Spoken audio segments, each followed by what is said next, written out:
Welcome back to Molly's Cozy Kitchen.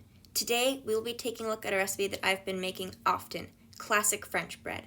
This recipe comes from Better Homes and Gardens cookbook. I absolutely love it, even though it's a little old-fashioned. Let's get into it. Start by adding half a cup of warm water into a small or medium bowl.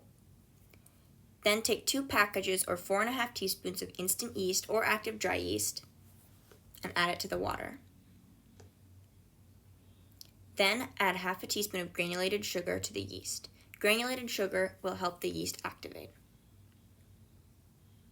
Now use a fork or an adorable little tiny whisk and mix it all together until combined. Let's move on to the dry ingredients. In a large bowl, combine 1 tablespoon of salt and 2 cups of lukewarm water. I know this seems like a lot of salt, but remember, it's to flavor a whole huge thing of 2 loaves of bread, so you do need a lot for that flavor. Now use a large spoon to get it gently mixed in and add 2 cups of all-purpose flour. You can see here that I'm using a smaller measuring cup to pour out the flour into a larger measuring cup. This is important in baking because if you just cram all the flour into one large measuring cup, it will be too dense and you'll have too much flour in your baked goods. So use a spoon or a smaller measuring cup, like a 1/4 cup or a 1/2 cup measure, to pour into a larger cup measure. Once you have all your flour in the bowl, give it a quick stir to combine until it just starts to form a doughy mess.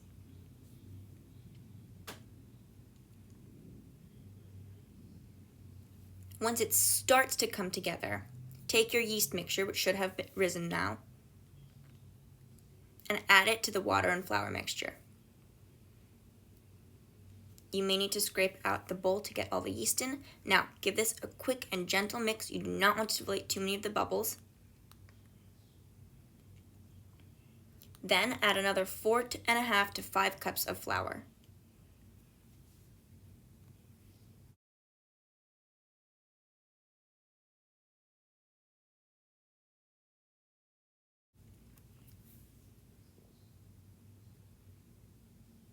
Now, mix your dough together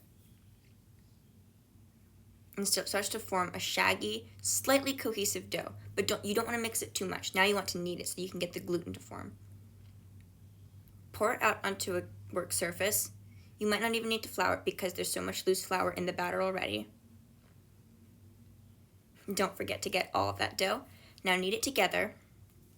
Knead it for about 10 to 15 minutes. Remember, we really want that gluten to form. We do not want flat and untasty bread loaves. We want them to be chewy and fluffy and nice.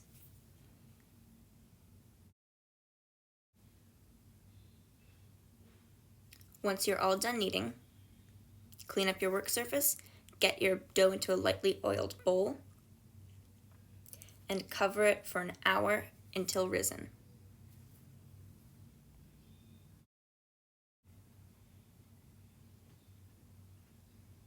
After about an hour, your dough should have doubled in size. As you can see, mine doubled a little too much. And punch it down. Oh, I find this part so satisfying.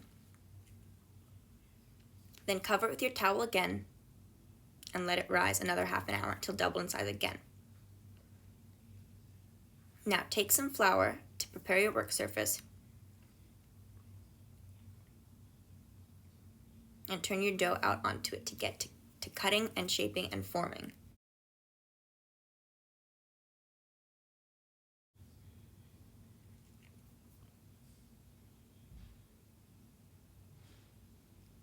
Take a knife or a dough scraper if you have one, that would be best. I don't have one.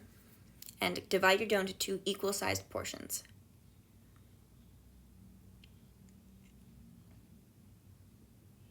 Take each portion of dough and flatten it out into a large rectangle.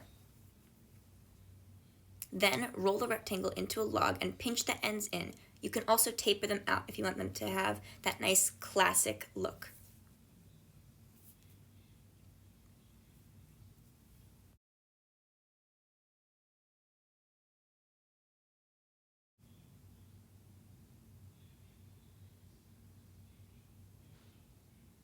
Once both logs are shaped, take your towel and cover them again, then let them rest for 10 minutes.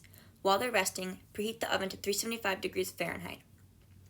Now, once the oven is preheated and the loaves are done resting, take cornmeal or semolina flour if you have it and lightly dust it onto 2 baking sheets lined with parchment paper. Place each loaf onto 1 baking pan and take a knife and score the tops about every 2 inches. Now you need to make your egg wash so that your loaves look nice and shiny. You can also just use water, but if you want to make an egg wash, you can use 1 egg white and 1 tablespoon of water, lightly beaten.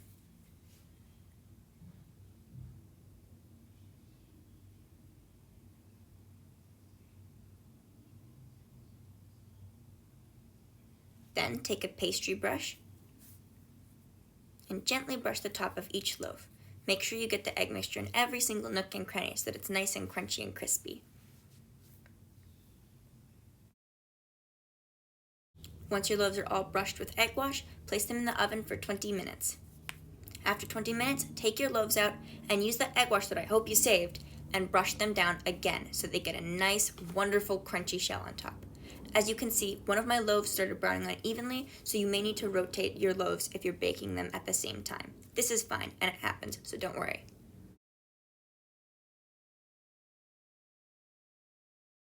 Once the loaves have been brushed with egg wash again, put them back in the oven for 15 minutes. As you can see, one of my loaves started browning a little faster than the other, so I had to take it out a few minutes early, but that's fine. Oh, these were so delicious. I couldn't even get to try them on camera because we ate them way too fast for them to cool down even. You should let them cool though, or they may fall apart. If you like this video, leave a like, subscribe, and don't forget to click that bell for notifications. Follow me on Instagram at Molly's Cozy Kitchen or visit my website, Molly's Cozy Kitchen, for the recipes. Thank you!